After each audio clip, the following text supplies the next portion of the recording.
आप सभी का स्वागत है SPN 9 के इस खास कार्यक्रम में और मैं हूं आपके साथ फरहान। महाराष्ट्र सरकार की चिंताएं अब शायद खत्म हो जाएंगी। सरकार बनाने में भी एक बड़ी परेशानी का सामना करना पड़ा, वहीं सरकार को स्थायी रखने के लिए भी तमाम परेशानियों का सामना करना पड़ रहा है उद्धव ठाकरे को। कोरोना जैसा संकट छाया हुआ है महाराष्ट्र में, दिन प्रतिदिन वृद्धि होती जा रही है कोरोना पीड़ितों की संख्या में। लेकिन वहीं दूसरी ओर भारतीय जनता पार्टी की लगातार कवायदें जारी थी कि कैसे महाराष्ट्र में उद्धव सरकार को गिराकर अपना झंडा, अपना परचम बुलंद किया जाए। यह कवायदें जारी थीं। हो सकता था कि भगत सिंह कोश्यारी चाहते यदि तो नॉमिनेट कर देते उद्धव ठाकरे को, ताकि सरकार चलती रहती और इस बीमारी से भी लड़ने में एक सहायता मिलती। लेकिन भगत सिंह कोश्यारी ने ऐसा बिल्कुल नहीं किया और उद्धव ठाकरे को प्रधानमंत्री मोदी से बात करने की बात कही। आप यहाँ समझ सकते हैं कि राज्यपाल के पद की कितनी गरिमा रह गई है। आप केंद्र सरकार पर ही टिके हुए हैं। तो उद्धव ठाकरे केंद्र सरकार के पास भी जाते हैं, यानी प्रधानमंत्री मोदी से ही बात करते हैं। इस बात का कोई निष्कर्ष नहीं निकलता है, कोई सुखद परिणाम नहीं निकलता है, बल्कि चुनाव आयोग द्वारा 21 तारीख तय कर दी जाती है MLC के चुनावों के लिए। उद्धव ठाकरे तैयार थे चुनाव लड़ने के लिए, लेकिन जिस तरह मंत्री पद का जब गठन हो रहा था, जब मंत्री पद की शपथ ली जा रही थी, तो कांग्रेस, NCP और शिवसेना के बीच लगातार आरोप प्रत्यारोप, वाद विवाद का सिलसिला जारी था कि आखिर किसके मंत्री कितने बनाए जाएंगे। तो कहीं ना कहीं लग रहा था कि बीजेपी ने जो 6 महीने सरकार ना चलने की भविष्यवाणी की है वह सही हो जाएगी।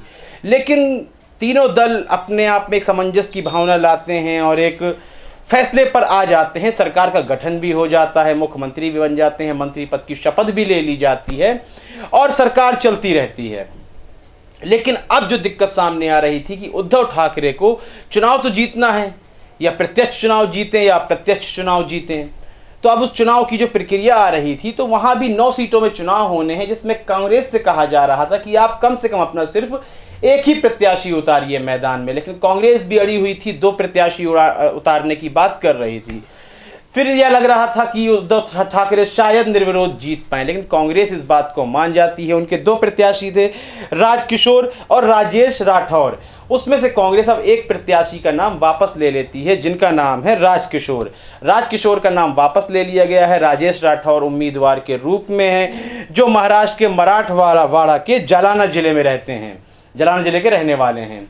तो अब वह उम्मीदवार के रूप में आएंगे कांग्रेस के। वहीं NCP के जो उम्मीदवार हैं, शशिकांत शिंदे, अमोल मितकारी। वहीं बीजेपी 4 उम्मीदवारों को उतार रही है, NCP 2 उम्मीदवारों को उतार रही है और शिवसेना के भी 2 उम्मीदवार मैदान पर उतर रहे हैं।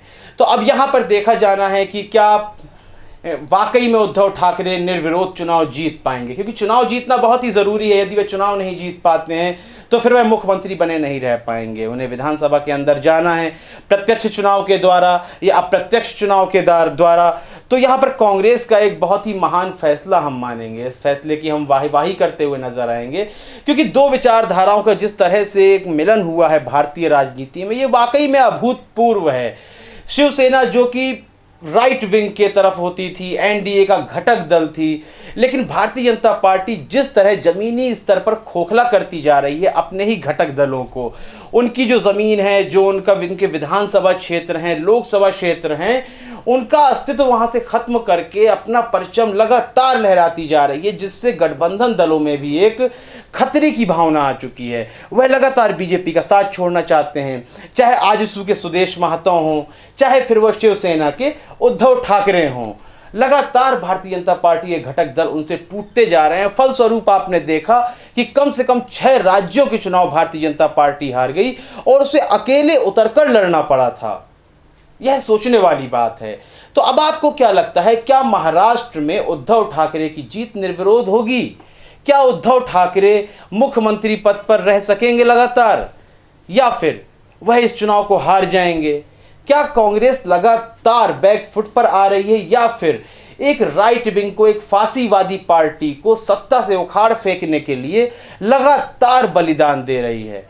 इस संबंध में आपकी राय बहुत ही ज़्यादा महत्वपूर्ण है। अपनी राय देना बिल्कुल भी ना भूलें। कार्यक्रम को लाइक करें, ज़्यादा से ज़्यादा शेयर करें और चैनल को सब्सक्राइब अवश्य कर दें। तब तक के लिए इजाज़त दीजिए। धन्यवाद।